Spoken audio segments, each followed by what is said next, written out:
नमस्कार।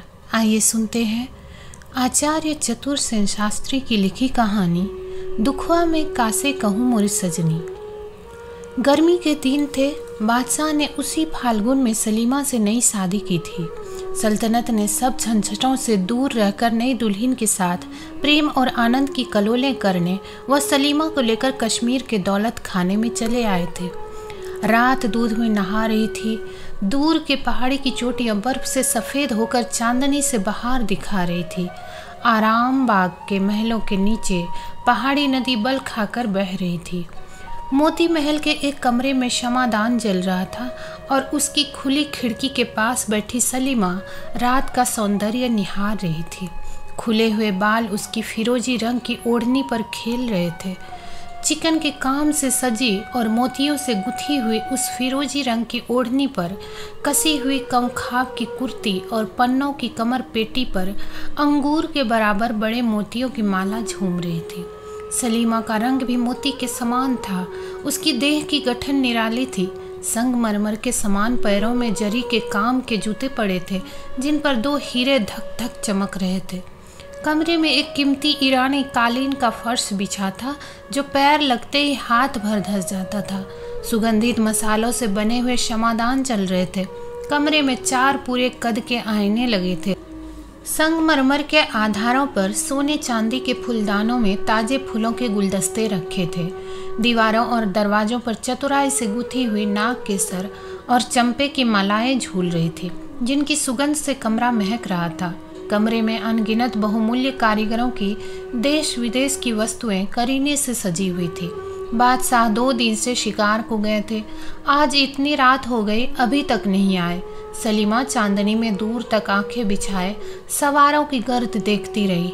आखिर उससे न रहा गया। वह खिड़की से उठकर अनमनी सी होकर मसनद पर आ बैठी। उम्र और चिंता की गर्मी जब उसे सहन न हुई, तब उसने अपनी चिकन की ओढ़नी भी उतार फेंकी और आप ही आप झुंझुना कर बोली, कुछ भी अच्छा नहीं लगता, अब क्या करूं? इसके बाद उसने पास रखी बीन उठा ली। 2-4 उंगली चलाई मगर स्वर न मिला। भुनभुना कर कहा, मर्दों की तरह यह भी मेरे वश में नहीं है। सलीमा ने उकता कर उसे रखकर दस्तक दी। एक बांदी दस्त बस्ता हाजिर हुई। बांदी अत्यंत सुंदरी और कमसिन थी। उसके सौंदर्य में एक गहरे विषाद की रेखा और नेत्रों में नैराश्य स्याही थी। उसे पास बैठने का हुक्म देकर सलीमा ने कहा, साकी, तुझे बीन अच्छी लगती है या बांसुरी? बांदी ने नम्रता से कहा, हुजूर जिसमें खुश हो। सलीमा ने कहा, पर तू किसमें खुश है? बांदी ने कंपित स्वर में कहा, सरकार बांदियों की खुशी ही क्या। क्षण भर सलीमा ने बांदी के मुंह की तरफ देखा। वैसा ही विषाद, निराशा और व्याकुलता का मिश्रण हो रहा था। सलीमा ने कहा, मैं क्या तुझे बांदी की नज़र से देखती हूँ? नहीं, हजरत की तो लौंडी पर खास मेहरबानी है।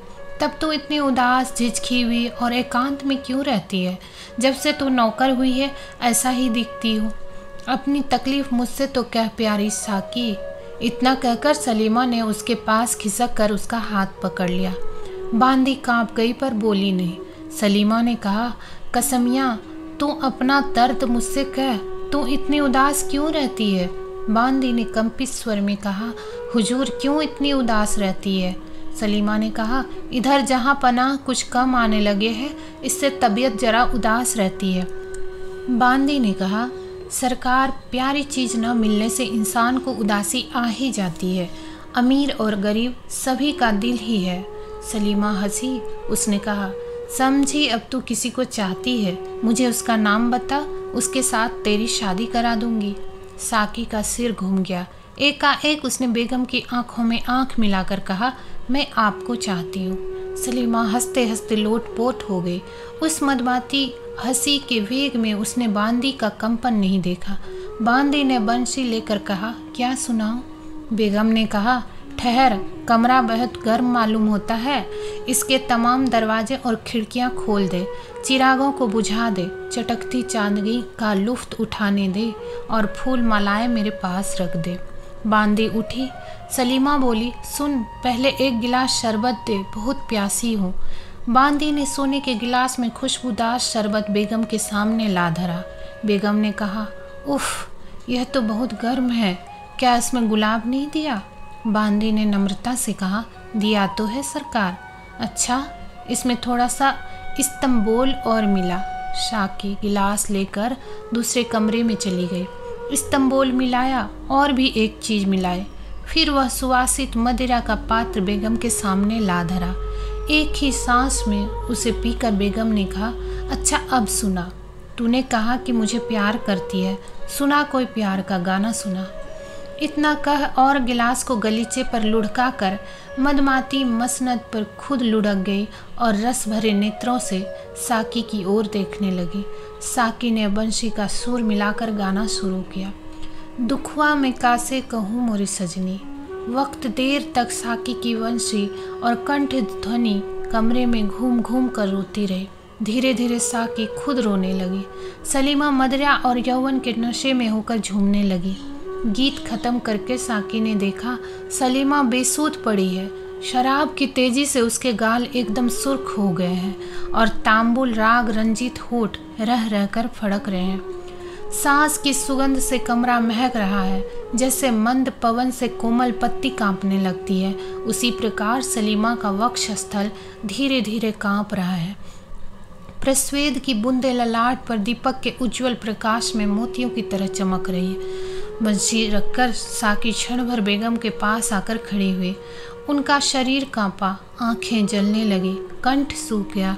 वह घुटने के बल बैठकर बहुत धीरे धीरे अपने आंचल से बेगम के मुख का पसीना पोंछने लगी। इसके बाद उसने झुककर बेगम का मुंह चूम लिया। इसके बाद ज्यों ही उसने अचानक आंख उठाकर देखा, खुद दीन दुनिया के मालिक शाहजहां खड़े उसकी यह करतूत अचरज और क्रोध से देख रहे हैं। साकी को सांप डस गया। वह हतबुद्धि की तरह बादशाह का मुंह ताकने लगी। बादशाह ने कहा, तू कौन है और यह क्या कर रही थी? साकी ने धीमे स्वर में कहा, जहाँ पाना। कनीज अगर कुछ जवाब ना दे तो। बादशाह सन्नाटे में आ गए। बांदी की इतनी स्पर्धा। उन्होंने कहा, मेरी बात का जवाब नहीं? अच्छा, तुझे नंगी करके कोड़े लगाए जाएंगे। साकी ने कंपित स्वर में कहा, मैं मर्द हूँ। बादशाह की आंखों में सरसों फूल उठी। उन्होंने अग्निमय नेत्रों से सलीमा की ओर देखा। वह बेसुध पड़ी सो रही थी। उसी तरह उसका भरा यौवन खुला पड़ा था। उसके मुंह से निकला उफ फाहसा और तत्काल उनका हाथ तलवार की मूठ पर गया। फिर नीचे को उन्होंने घूमकर कहा, दो जग के कुत्ते, तेरी यह मजाल।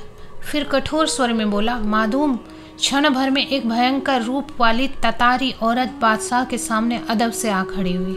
बादशाह ने हुक्म दिया, इस मरदूद को तहखाने में डाल दे ताकि बिना खाए पिए मर जाए। माधूम ने अपने कर्कश हाथों में युवक का हाथ पकड़ा और ले चली। थोड़ी देर में दोनों लोहे के एक मजबूत दरवाजे के पास आ खड़े हुए। ततारी बांदे ने चाबी निकालकर दरवाजा खोला और कैदी को भीतर ढकेल दिया।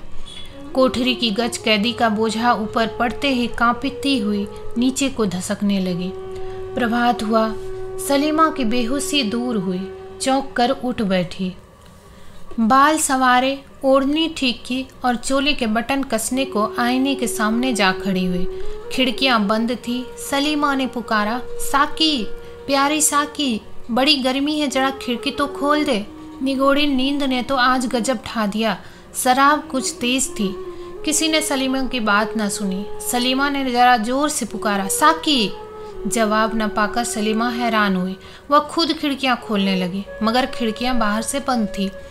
सलीमा ने विस्मय से मन ही मन कहा, क्या बात है, लौंडिया सब कहाँ हुई?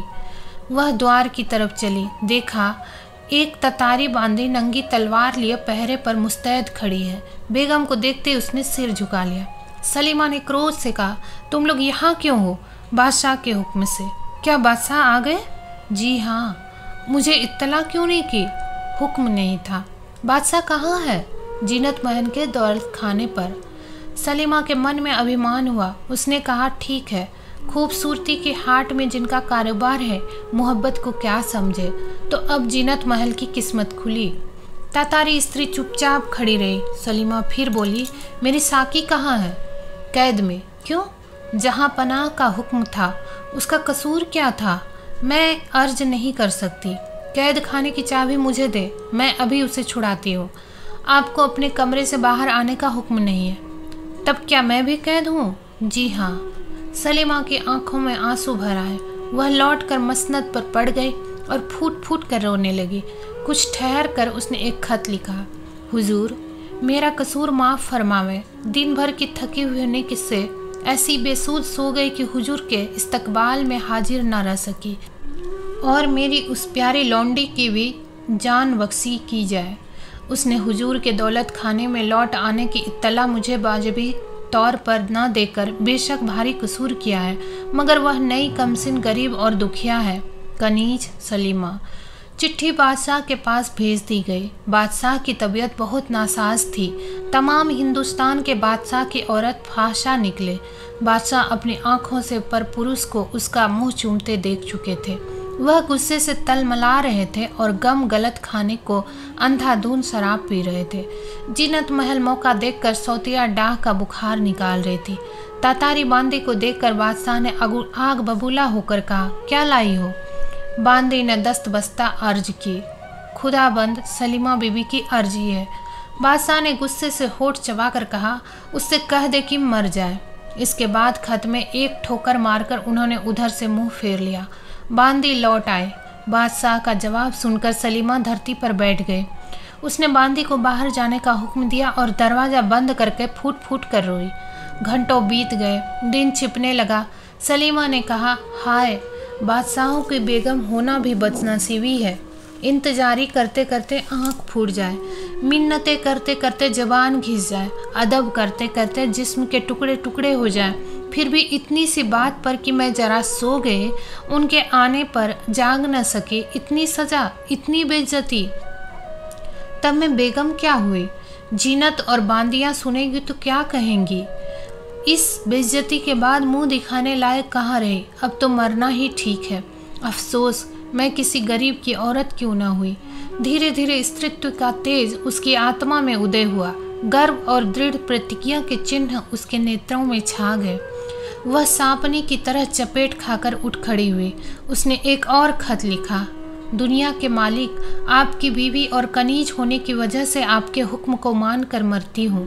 इतनी बेइज्जती पाकर एक मलिका का मरना ही मुनासिब है।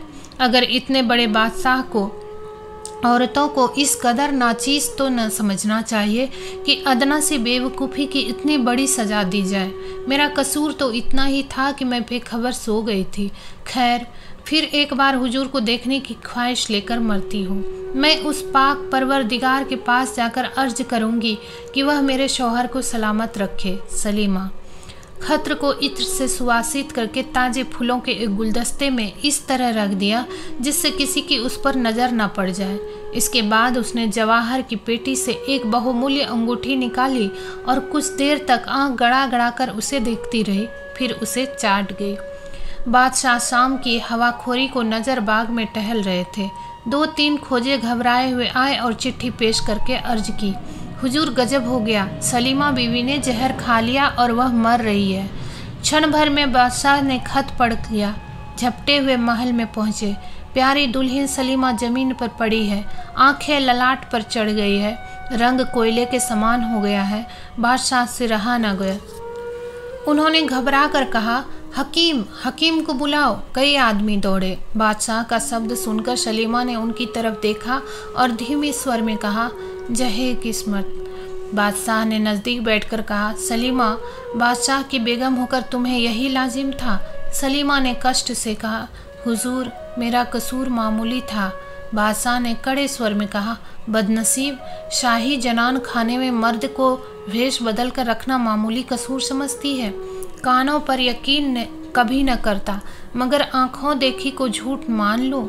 जैसे हजारों बिच्छुओं को एक साथ डंक मारने से आदमी तड़पता है, उसी तरह तड़प कर सलीमा ने कहा, क्या? बादशाह डर कर पीछे हट गए। उन्होंने कहा, सच कहो, इस वक्त तुम खुदा की राह पर हो। यह जवान कौन था? सलीमा ने अचकचा कर पूछा, कौन जवान? बादशाह ने गुस्से से कहा, जिसे तुमने साकी बनाकर अपने पास रखा था। सलीमा ने घबरा कर कहा, हैं? क्या वह मर्द है? बादशाह, तो क्या तुम सचमुच यह बात नहीं जानती? सलीमा के मुख से निकला, या खुदा। फिर उसके नेत्रों से आंसू बहने लगे। वह सब मामला समझ गए। कुछ देर बाद बोली, खाविंद, तब तो कुछ शिकायत ही नहीं, इस कसूर की तो यही सज़ा मुनासिब थी। मेरी बदगुमानी माफ़ फरमाई जाए। मैं अल्लाह के नाम पर पड़ी कहती हूँ, मुझे इस बात का कुछ भी पता नहीं है। बादशाह का गला भर आया। उन्होंने कहा, तो प्यारी सलीमा तुम बेकसूर ही चली। बादशाह रोने लगे।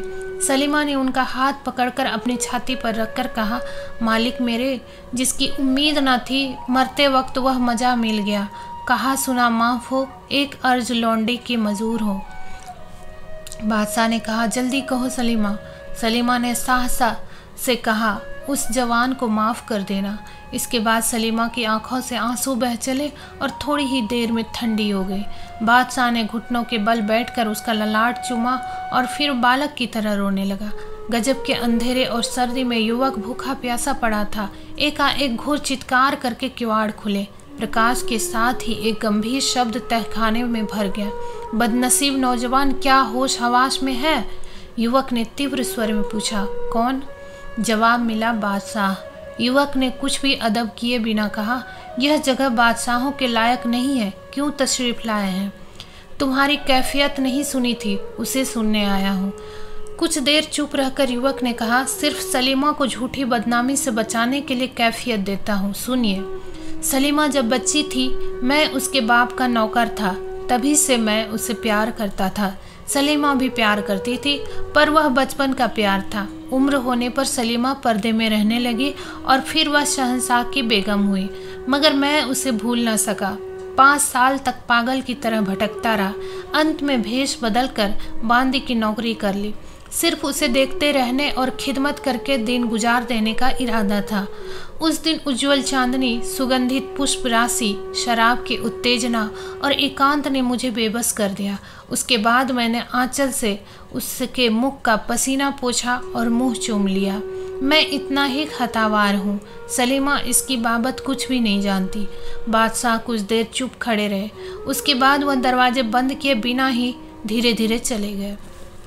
सलीमा की मृत्यु को 10 दिन बीत गए। बादशाह सलीमा के कमरे में ही दिन रात रहते हैं। सामने नदी के उस पार पेड़ों के झुरमुट में सलीमा की सफ़ेद कब्र बनी है। जिस खिड़की के पास सलीमा बैठी उस दिन रात को बादशाह की प्रतीक्षा कर रही थी, उसी खिड़की में, उसी चौकी पर बैठे हुए बादशाह उसी तरह सलीमा की कब्र दिन रात देखा करते हैं। किसी को पास आने का हुक्म नहीं। जब आधी रात हो जाती है तो उस गंभीर रात्रि के सन्नाटे में एक मर्म भेदनी गीत ध्वनि उठ खड़ी होती है। बादशाह का साफ साफ सुनते हैं, कोई करुण कोमल स्वर में गा रहा है, दुखवा में कासे कहूँ मोरी सजनी।